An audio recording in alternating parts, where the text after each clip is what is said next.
Highlights: Trump says he might have to cut off funding for sanctuary cities amid immigration crackdown.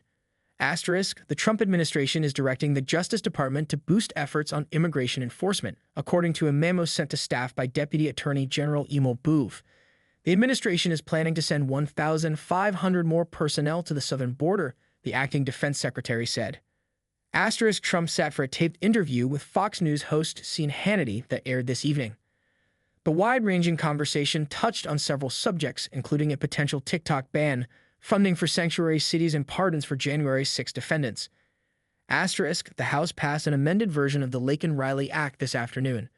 The measure now heads to President Donald Trump's desk, meaning it could become the first bill that he signs into law during his second administration. Asterisk, Trump's nominee for Director of the Office of Management and Budget, Russell Vought, was grilled during a Senate hearing over Trump's decision to withhold aid to Ukraine during his first term. Vought was the acting OMB director at the time.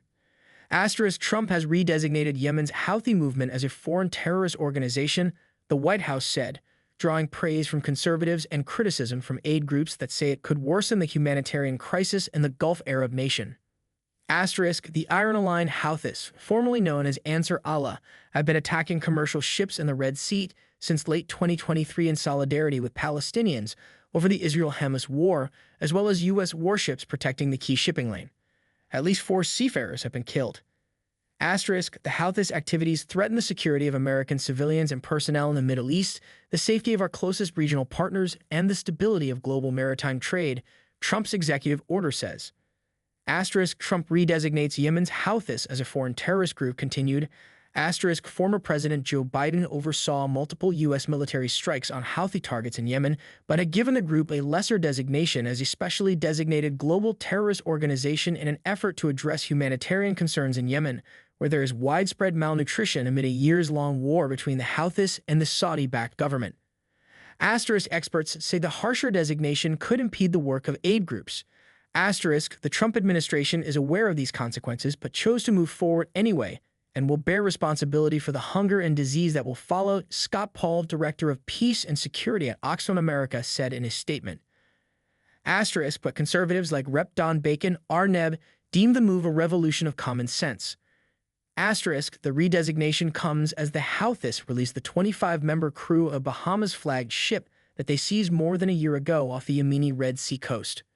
Trump announced in a post to Truth Social that he wanted Andrew Puzder to serve as the U.S. ambassador to the European Union. Andy will do an excellent job representing our nation's interests in this important region, Trump said in the post. It will be an honor to help implement the Trump administration's policies internationally, Puzder said in a post to X Together.